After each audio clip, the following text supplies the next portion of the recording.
Hi, I'm Claire from Elementile Jewellery, based at Grenaby Studios. Well, Grenaby Studios itself has been going since the mid-late 2000, I think it's 2007.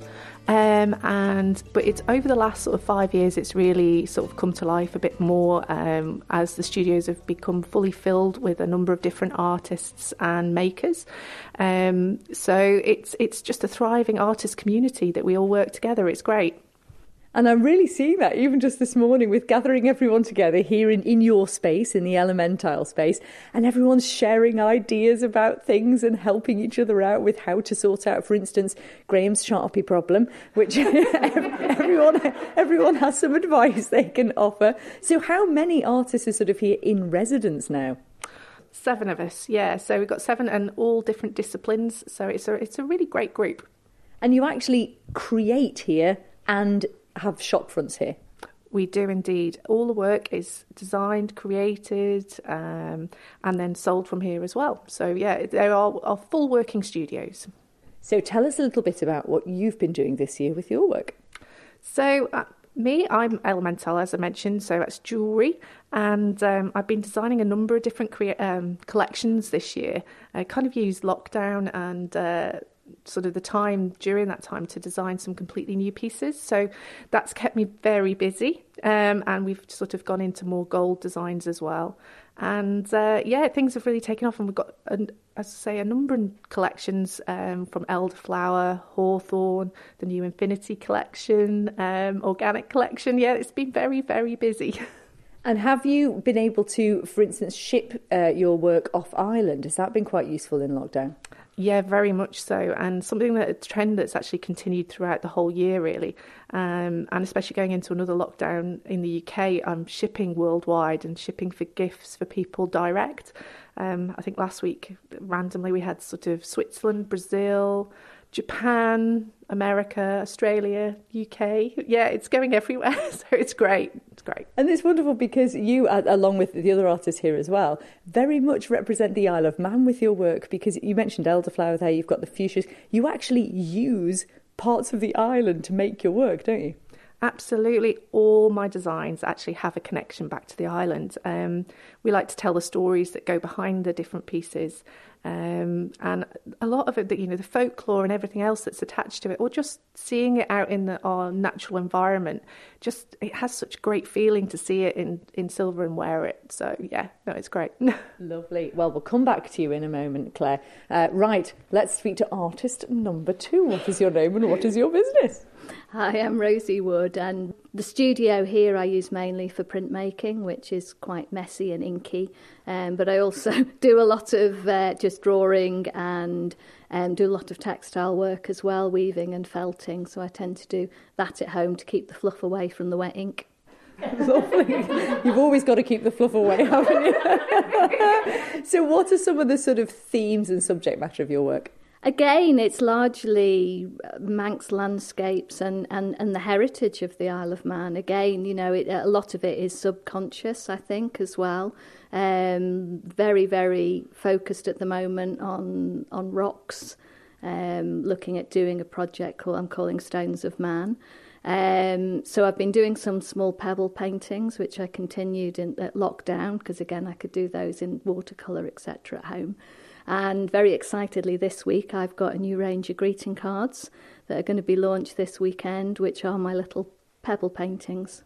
Lovely. So what does it mean to you then to be able to work in a space like Grenaby Studios?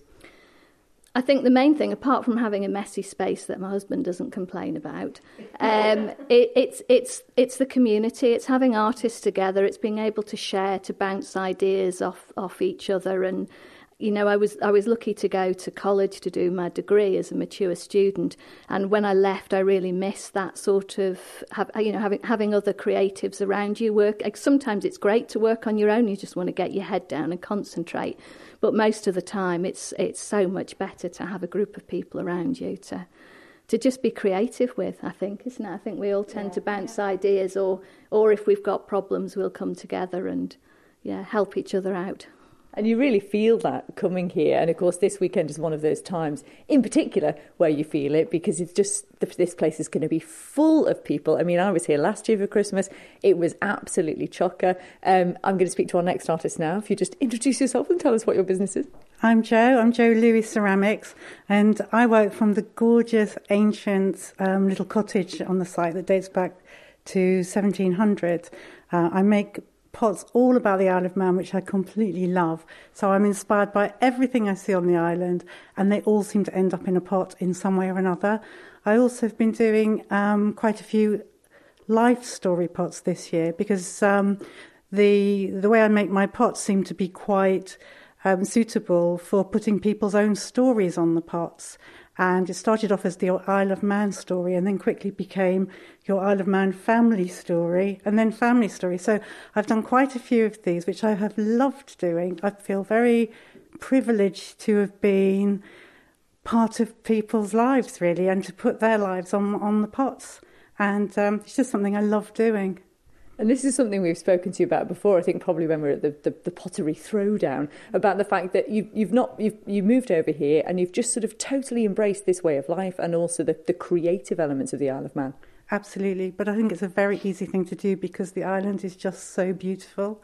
And I think that the people on the island have been so wonderful to me and sort of embraced me, and I just feel absolutely honoured to be part of it. And I just think it's a shame I've waited this long to find this beautiful place. But I feel I've found my real home, and I absolutely love it. And you mentioned the cottage there at Christmas. The cottage is just the cosiest, most festive place to be, isn't it? You'll have the fire going. Oh, it's already going. It's already on. Everything's flickering. It's lots of bling in there. I think it's very colourful. My work's quite cartoon-like, if anybody's seen it. It's always, I put it on Facebook and Instagram, lots of pictures, and it's just lots of fun, and I just love it. I just love making things. Lovely. Well, we will see that this weekend. I'm now coming to one of the men of the Grenaby Studios. Please introduce yourself and tell us what your work is. I'm Graham Hall, and we do wood turning and wood sculptures. But really, I try to use local timbers, so a bit like everybody else. It's the biology of the place that comes through in my work. I really like to see the natural forms. It's using a piece of fallen wood that's really useless for a lot of other things than firewood and turning it into something really quite beautiful. And, you know, if I had more time to do it, I'd spend a lot more time sculpting than I do turning. And that's the aim for the next year or so, to do more of that. Things that I love to do rather than things that you kind of do to pay the rent, really. And what sort of things have you been creating this year? Some bare-edged work, some natural edge stuff, some big hollow forms, and some more modern-looking things that I'm working on at the minute. You've been here for some years now. What is it that you really enjoy about being here? Well, I love the community of it. I mean, this year, sadly, we lost Simon Madrill, who was not only our landlord, but our mentor. And he was a great inspiration behind the place. And I've been here for every year but one since it opened. And we've had a whole mix of people coming and going. But at the minute, we've got such a great mix of people. And it's lovely, actually, to have the place full of energy and working well. And part of this year, we decided all to make something special for a raffle, which the Woodland Trust will run this weekend and right up to Christmas. And that's to raise funds in memory of Simon for the Woodland Trust, because he was the chairman of that, of course. And this weekend, of course, very special. There'll be loads of kids around as well. And what I love about it is seeing the kids watch all of you creatives really working at something and hopefully being inspired to go off and do something similar. Yes, and you know, I try to let them come and have a good close look at it as much as you can within the realms of safety. But, you know, there's nothing better than sending a child home with a big bunch of sawdust in its hand. Yeah, the parents love that one, Graham. They really do. And do you do commission stuff as well, then? Yes, I do, yeah. I make things for people when it's all sorts of odd things. I should have a sign above the door saying, odd jobs wanted. That's a polite thing, I can say.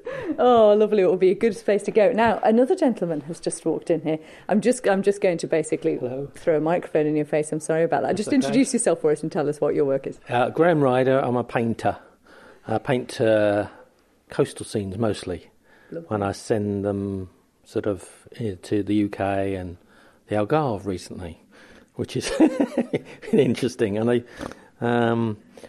sometimes I use the scenes here. Sometimes I use for the Newcastle pictures. I went across and did some work there and some sketches and studies and things.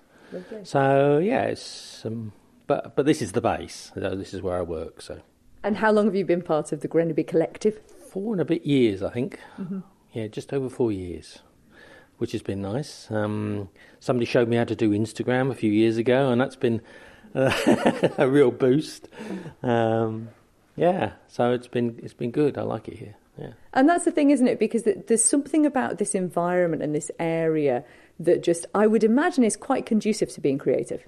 Yes, it is. I mean, I like to walk up the lane and just being amongst nature. It's all very well sitting in a room and just painting a scene or something, but you have to be involved with it. You have to be connected in some way. So to be able to walk amongst nature, and I know it's been mentioned already, but one of the things Simon did was plant a whole load of trees and wild nature, really, I suppose, and you can walk amongst that if you're feeling lost for inspiration. What a lovely legacy to be leaving something like this. It's just a fabulous thing, isn't it? Yeah. And the conversations we had with him and etc. Is a part of that legacy, I think. Hi, I'm Debs and I'll be creative. At the moment, it's glasswork. People seem to love my quirky little glass birds, seals, three legs of man. So head down making lots of fused glass at the moment. But, I do workshops, community courses, mosaics. You post quite a lot of your methods and your work so that people can see what goes into what you do. Yeah, because I think it's important for people to see that actually this is not something that's been shipped over from a long way away. It's made here on the island. It's absolutely handcrafted and created with love and real care. Oh, lovely. And we were talking earlier about the fact that this is a very creative space. It's sometimes a little bit chaotic, but that's the nature of being creative, isn't it? But there's something else that's happening this weekend, which is going to provide an entirely different space. You have a Caroline that's going to come up and create a sort of a different area here as well. Yeah, each of the spaces brings its own uniqueness, and then Caroline has a space that is, and you just go in and she just created this where you go, and then you just relax, and it's beautiful, and it's soft, and it's calm. And we each have our own vibrancy, and everywhere you go, somebody's got something different. Of course, when you come into mine, it's sort of chaos. So, there's something for everybody, there really is. Yeah. And so this is Caroline, just sort of art therapy, so she'll be creating a space that, as you said, is sort of something the way you can just sort of go and, I suppose, sort of meditative in a way, maybe. I think so, because I think particularly because this year's been so challenging for everybody. We all need at different times of our lives that time to be quiet and to reflect. And then we need some times where we need to be creative, and this is where maybe workshops come in or kits. And then you need to send somebody, something special like jewellery or story pots or a lovely card or, your wood turners, all those lovely gifts that show people that they miss because, let's face it, we can't go over there at the moment. People can't come over here. So we're quite uniquely placed to be able to go, do you know what? You can show people that you love them and we can help you with that. Oh, that's such a lovely thing to say. Well done there, Debs. And Claire, so this event is happening this weekend. Just first of all, give us the details, the times and the openings and everything. So on Saturday, we are open from 10 till 5. And then on Sunday, it's from 12 till 5. We have a number of visiting artists who are also taking part. As many of the visitors to Grenaby over the last few years for the events will have met Nicola Dixon, of course. She's part of the wider Grenaby family. She'll also be here, and she's located in the pod, one of the pods here. We've got Cinnamon Embroidery. She'll be along with Breeze Candles and Dawn Kenyuk, who will all be over in the Sheepshed studio. So they're also here this weekend. But of course, the person we can't forget about, because she keeps us fueled and fed throughout the weekend, is the fabulous Annabelle with Flo, the coffee fan. So no event at Grenaby Studios is the same without Flo. So she will be here from Saturday and Sunday. And also, I believe there's some music as well, is there? We have the Ballycastle Youth Band. They are coming to play for us with some festive tunes, and that will be on Saturday afternoon. Lovely. So this is going to be one of your first chances really to really get into the festive spirit. And as we were just hearing there, it's a great opportunity to get something that's been made on the Isle of Man, inspired by being on the Isle of Man by this lovely bunch of collective creatives here at Grenaby Studios. Quite sort of simplish directions. What's the best way to get here then, Claire? No, this is the tricky bit, isn't it? Yes, it is. So if in doubt, one of the best things to do is actually, if you go to Google, our friend, and actually put in Grenaby Art Studios, they will help you with directions, because we're actually as a location now set in Google. But as a brief description, you can either come to us. I think the best way to describe is to come from Ballabeg itself. So at Ballabeg Corner, opposite where there used to be a shop, there's a turn up towards Ronnig, and if you take the turn up there and then it'd be signposted. Yeah, sorry. Yeah, we're going to have signposts along the different routes, so it should help you find. But one thing to mention to people, if we could please, is the fact that we do have parking in the yard. That obviously you can park along the road, but and obviously it gets very busy here, so some people tend to end up parking on the road, not realising there's car parking in the yard, and we have quite a reasonable amount, so it's always worth checking the yard first. Definitely. And the overspill. And the overspill car park. Thank you very much, everybody. Should we say no like Gannon? No!